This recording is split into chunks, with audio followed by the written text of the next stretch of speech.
baie interessante onderwerp, wat vir my 'n geweldige belangrike onderwerp is, en dis nie net 'n onderwerp nie, dit is ook op my hart. Dis 'n baie belangrike onderwerp vir enige iemand wat vir die Here wil werk. Ek wil sê welkom vir elkeen wat hier na die opname kyk. Jy is in vir groot dinge in jou bediening. Soos, hoekom is dit belangrik? Jy kan nie in die bediening gaan as jy dink dit gaan oor geld. Jy gaan 'n groot fout maak as jy vir geld, as jy geld as winsgewend beskou. Jy gaan 'n groot fout maak. Ek het in die bediening gekom het, in die gemeente, het ek nie geweet wat gaan my salaris wees nie. Aan die einde van die maand het die oom wat die tesourier was vir my gesê, pastoor, is jammer, ek kan nie vir jou gee wat jy dalk gekry het nie, sê klaar wat, wie is vir jou checkie? Ons het jammer, ons het nou nie met jou gepraat daaroor nie. Maar ek het niks meer verwag nie. Maar wat jy kan verwag is, die arbeider is sy loon werd. En God sal vir jou sorg. Soos as jy enigiets in die bediening doen, daar's baie mense wat bediening toe gaan vir geld, hulle dink daar's geld en hulle maak 'n groot fout.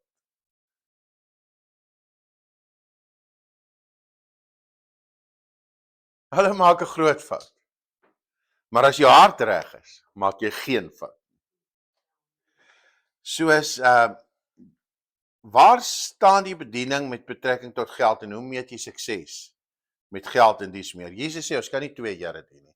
As jy geld gaan najag, gaan jy dit eenvoudig net nie maak nie. Matteus 6 vers 24 sê, niemand kan twee Here dien nie.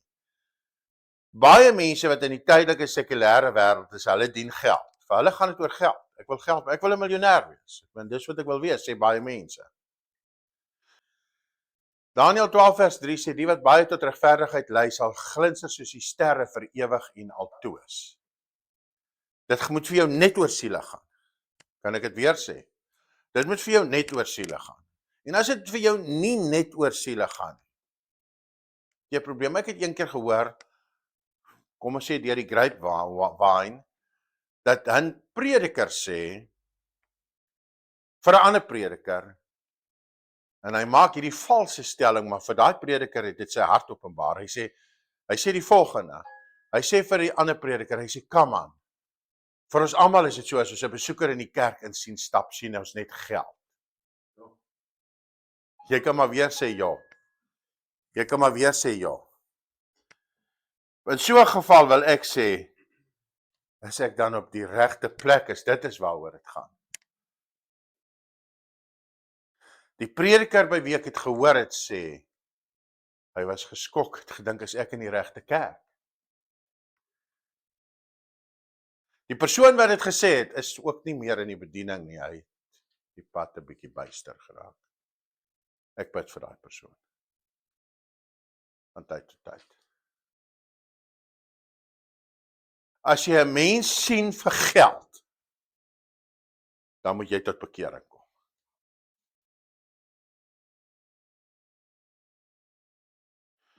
Soos hierdie lesing gaan oor 'n paar alledaagse kwelvrae wat 'n mens kan hê oor geld, die bediening, tydelike werk miskien, terwyl jy in die bediening is, so 'n paar kwelvrae daaroor. Soos, wat beteken die woord mammon dan nou eintlik? Die woord mammon is 'n Arameese taalwoord, nou julle weet seker dat Jesus Aramees gepraat, hulle sy huistaal, Aramees. En dit beteken in vandag se taal nie eintlik net geld nie. Die woord mammon beteken die hele stelsel van rykdom. Dis die hele stelsel. Soos dit beteken, waar bou jy jou lewe? Soos mammon kan beteken iets waarop jy staat maak. Soos is enigiets, jou bankbalans, jou besittings, jou status, party mense maak op hulle status staat, dan is dit hulle mammon. Dit is wat jy gebruik, jou mammon, mense is mammon, dit wat hulle veilig laat voel, hulle sekuriteit. As jy 'n mammon het, dan is God nie jou God. Mammon is eintlik dan jou God. Jy kan nie op geld, hoor wat ek vir jou vanaand sê. Ek wil hê jy moet hoor wat ek vir jou sê. Ek is lank genoeg in die bediening om dit te mag sê. Jy kan nie op geld staat maak. Jy kan nie op mense staat maak nie. Ek is lank genoeg in die bediening om dit te kan sê. Jy kan ook nie op 'n posisie staat maak. Jesus praat van mammon asof dit 'n persoon is, toe hy dit sê. Hy sê niemand kan twee here dien nie. Onthou jy die vers? Jy sal of die een haat of die ander een aanhang. Jy sal of die een lief hê. Hy praat van mammon asof dit 'n persoon is.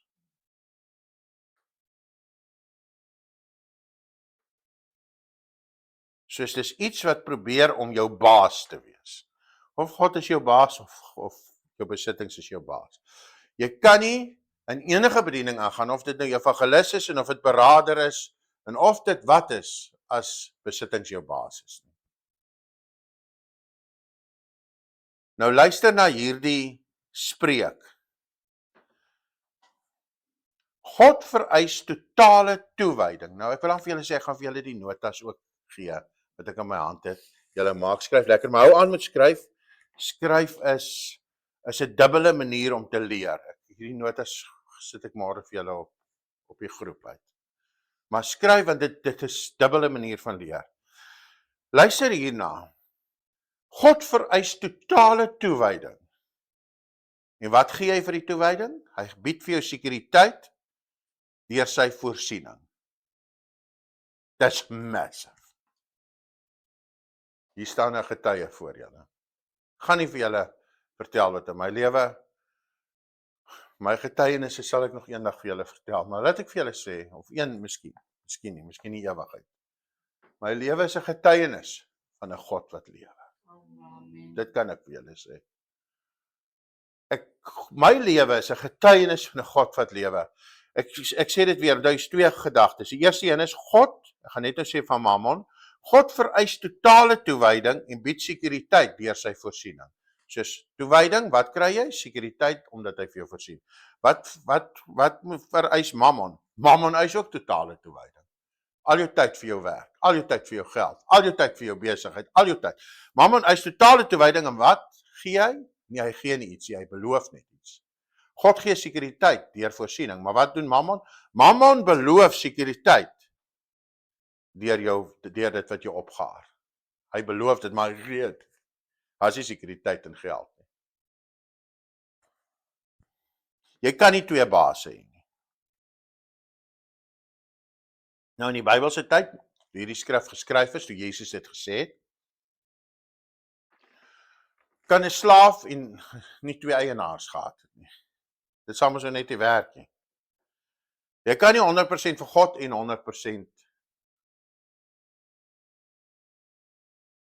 'n roeping of geld of iets najag. Jy kan dit net nie doen nie. Een gaan na. Soos in 'n neutedop. 'n Mens kan nie neutraal wees en sê ek is neutraal oor geld en oor besittings. Hierdie is 'n geweldige belangrike lesing reg aan die begin van 'n Bybelskool. Jy kan nie neutraal wees oor dit nie. Jy moet besluit wie jou baas is, wie jou eienaar is, wie jou kurios, jou Here is. Jy moet besluit. En jou leefwyse gaan, jou keuse gaan vir my wys wie jou baas is. Geld is maar 'n slegte meester. Dis 'n goeie hulpmiddel, maar dis 'n aaklige baas.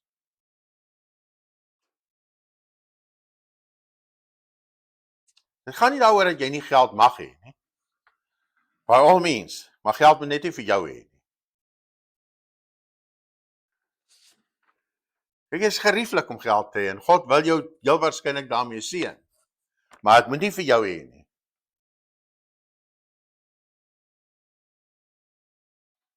Nou daar is mense wat met bybedoelings in die bediening is, soos ek net nou maar gesê het. En Filippense 1:8 sê, wat maak dit saak? In elke geval, of dit nou met bybedoelings is, daai persoon wat sien as iemand instap, sien hy net 'n dollarnoot. Ek bedoel, hy is met bybedoelings in die bediening, stem jy saam met my? Wat maak dit saak? In elk geval, of dit met bybedoelings of in waarheid is, word Christus verkondig. En Paulus sê, daaroor is ek bly.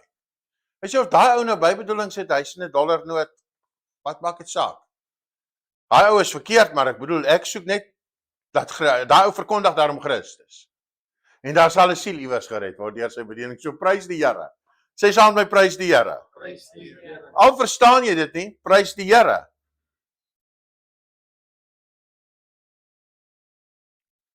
Soos in Paulus se tyd was daar Christene met verkeerde bedoelings, wat die evangelie verkondig het met verkeerde bedoelings. En nie met die regte gesindheid nie. So is daar vandag ook sulke mense. Diegene wat dink dat dit winsgewend is. Maar hulle is dalk nie geroep nie. Of soos daai prediker wat hierdie goed gesê het, ek glo hy is geroep, maar hy het die pad byster geraak. Pas op dat jy nie die pad byster raak nie. Nou, iets van gelowiges. 'n Mens wat nie graag gee nie. Vir mense wat weet oor dollars gaan om te kry. Ek betwyfel sy roeping, maar as hy geroep is, dan wonder ek of hy nie teruggeval het. Die vorige slide, daar is ouens met bybedoelings, moenie dat ons te veel sukkel met die ouens met die bybedoelings nie. Kom ons gaan net terug na die vorige slide toe so vinnig. Dis net 'n baie gevaarlike pad om met bybedoelings te doen. Dink maar aan Judas. Dink maar aan Judas. Gelowiges gee graag.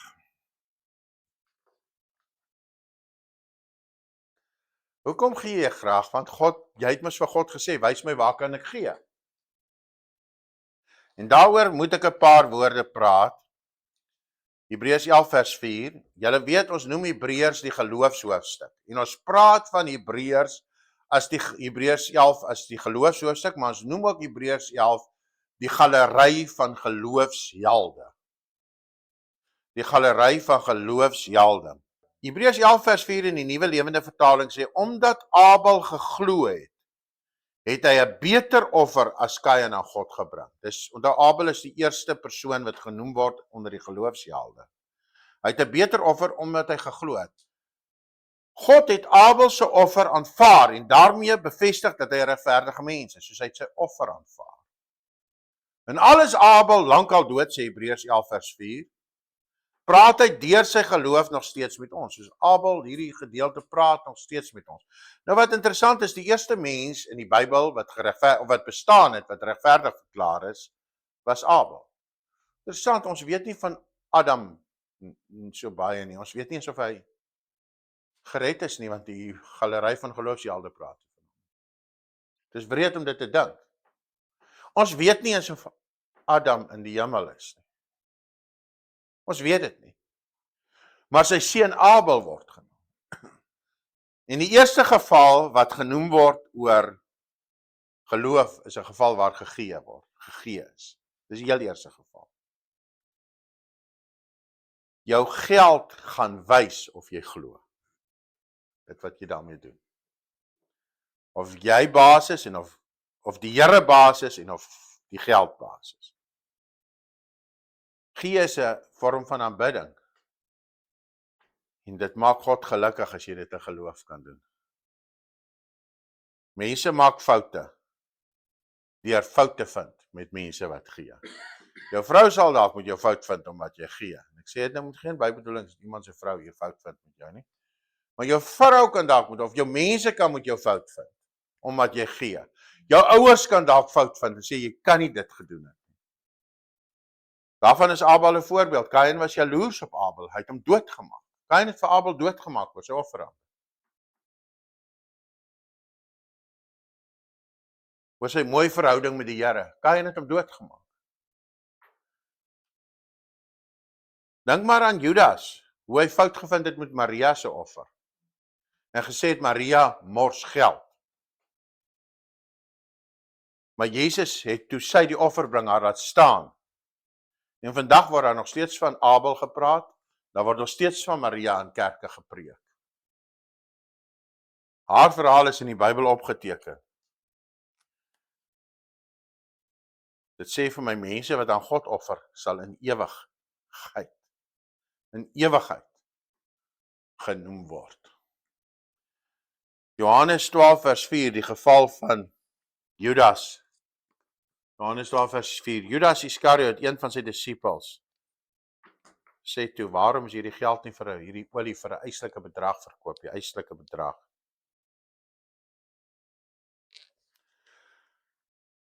Ons praat oor geld, die plek van geld in die bediening, en dat sukses nie gemeet word aan hoeveel geld jy in die bank het. Romeine 1 vers 17, the good news, hierdie volgende punt gaan, mense wat glo sal lewe. En geloof is nou aan jou geld ook gekoppel. Want as jy jou geld gee en kan gee, as God so sê, moet jy net nie dat misbruik om te gee. Party mense kan sê, o, jy moet vir ons bediening gee en die en daai. Party mense kan jou vir 'n raad wat moenie jou. Jy het iemand wat hier binne bly, wat jou sal laat lei.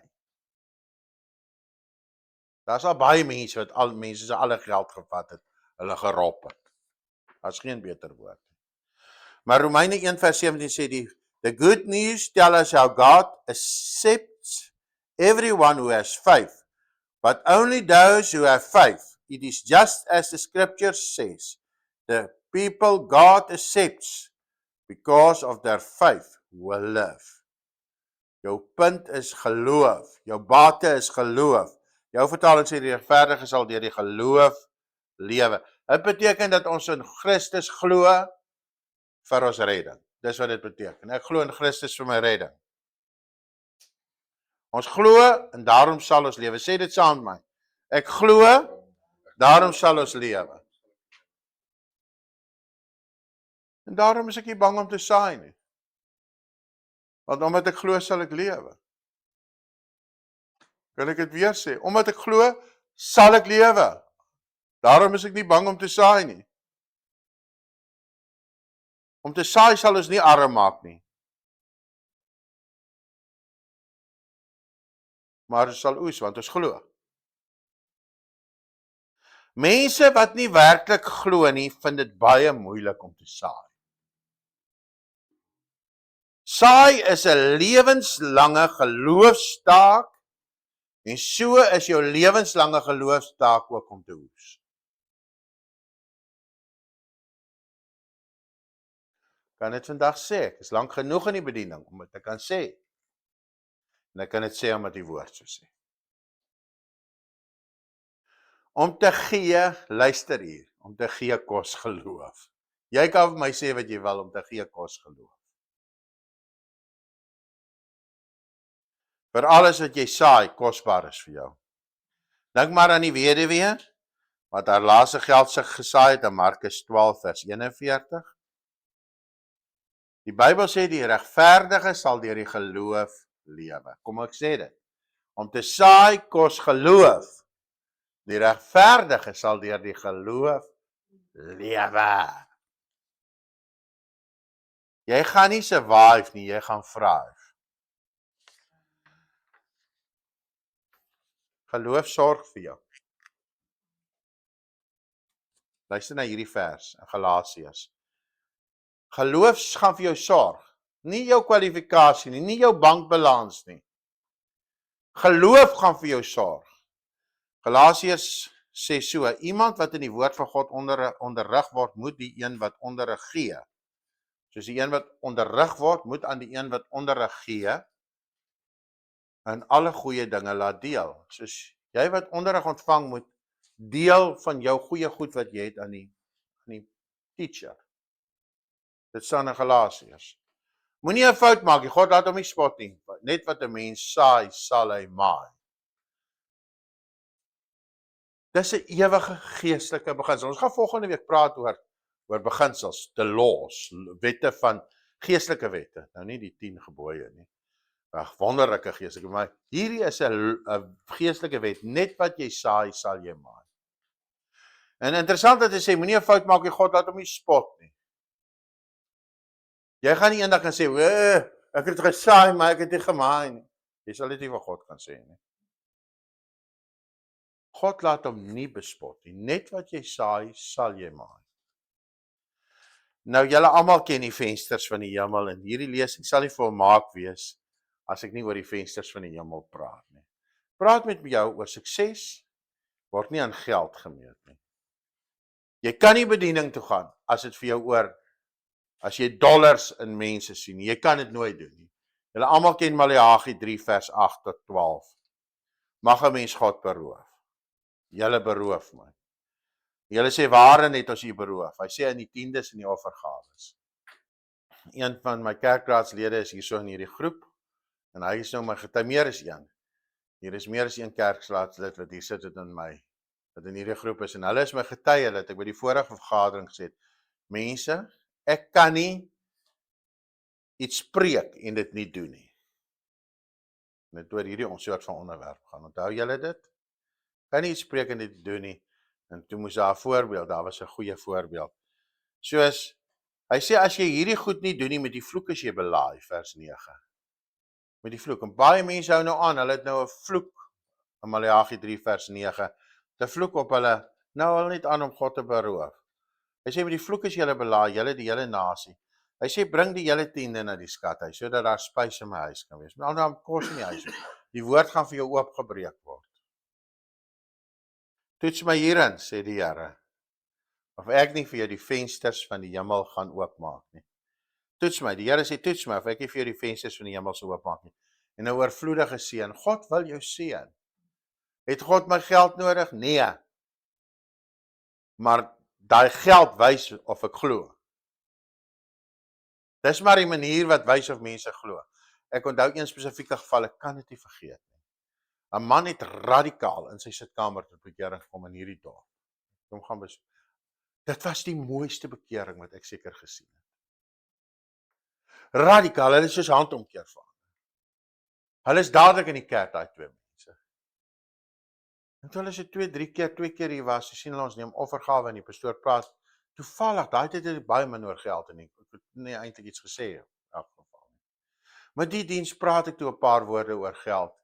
En daai ou is toe sommer uit die kerk uit en die pastoor soek sy geld. Hy het teruggeval en hy sy vrou is uitmekaar. Ag, baie lang stories. Hy's geen getuie vandag. Maar dit was die mooiste bekering, maar geld was sy baas. Geld was sy baas. Daai man het so 'n mooi bekering gehad. Hy is nog steeds hier in die dorp. My hart gaan so uit. Dit was my so 'n mooi verhaal wat so bitter geëindig het. Hy sê ek gaan die sprinkaan van jou land afkeer, met ander woorde ek gaan skade van jou huis af begin wegvat. Behalwe dat hy die vensters oopmaak van voorsiening, gaan daar skade van jou huis af weggaan. Moenie jou oog op geld sit, laat die Here jou kurios wees, jou Heer, jou eienaar. Menigte gelowige is vervloek omdat hulle God helder oordag beroof. Menige gelowige het 'n vloek op hulle lewe. Baie gelowiges is vervloekte mense. Daar's 'n vloek op hulle lewe. Indien 'n mens daarin ontrou is, hoe kan God jou met die groter gawes vertrou? As jy nie oor die mammon getrou is nie. As jy dan nie getrou was in die onregverdige mammon nie, wie sal vir jou die ware goed toevertrou? Wie van julle soek die ware gawes? Wie kan vir jou die ware goed gee as jy nie aan hierdie klein goedjies getrou is nie? Dis hoekom dit die begin is. Ons moet dit aan die begin uitsorteer. Jy gaan op water loop, my vriend. Halleluja. Jy gaan op water loop. God wil vir elkeen die vensters oopmaak, maar jy sal God moet vertrou. Baie gelowiges is heeltemal onnodig in armoede gedompel, heeltemal onnodig, as gevolg van hulle eie ongeloof. Nou, 'n belangrike punt, soos laaste punt hier voor die slotopmerking. Tydelike werk in die bediening versus voltydse werk in die bediening. Dis nogal 'n vraag. Vroeger jare was dit 'n groot ding, 'n pastoor mag iets tydeliks ook gedoen het in baie kringe nie. Wie van julle weet daarvan? Ja. Nou kom ons antwoord daai vraag. Tydelike werk versus voltydse bedieninge. Nou wil ek eers dit sê, elke mens het meer as een gawe. Jy het nie net die gawe om te preek nie, party het die gawe om karre reg te maak ook. Wil God dan hê jy moet die een gawe glad nie gebruik nie? Nee, jy mag daai gawe ook gebruik. Party mense het die gawe om te preek of dan 'n sendingwerk te doen of berading te doen, maar hulle het ook die gawe om koek te bak, soos niemand anders nie. Handelinge 18 vers 1 praat hieroor. Hy sê daarna het Paulus uit Athene vertrek en in Korinthe gekom. En hy, dis nou Paulus, het 'n Jood gevind met die naam van Aquila, afkomstig uit Pontus, wat onlangs met sy vrou Priscilla van Italië gekom het.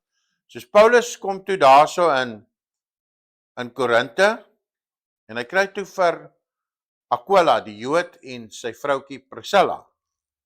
Hulle kom van Italië, want hulle eintlik gevlug uit Italië uit, want dit het moeilik geraak vir die Jode in Italië. Omdat Claudius beveel het, dat al die Jode moes nou uit Rome uit vertrek het. Toe gaan Paulus nou in Korinthe na Aquila en Priscilla toe. Hy gaan by hulle nou gaan bly. Staan ek 'n bietjie voor jou?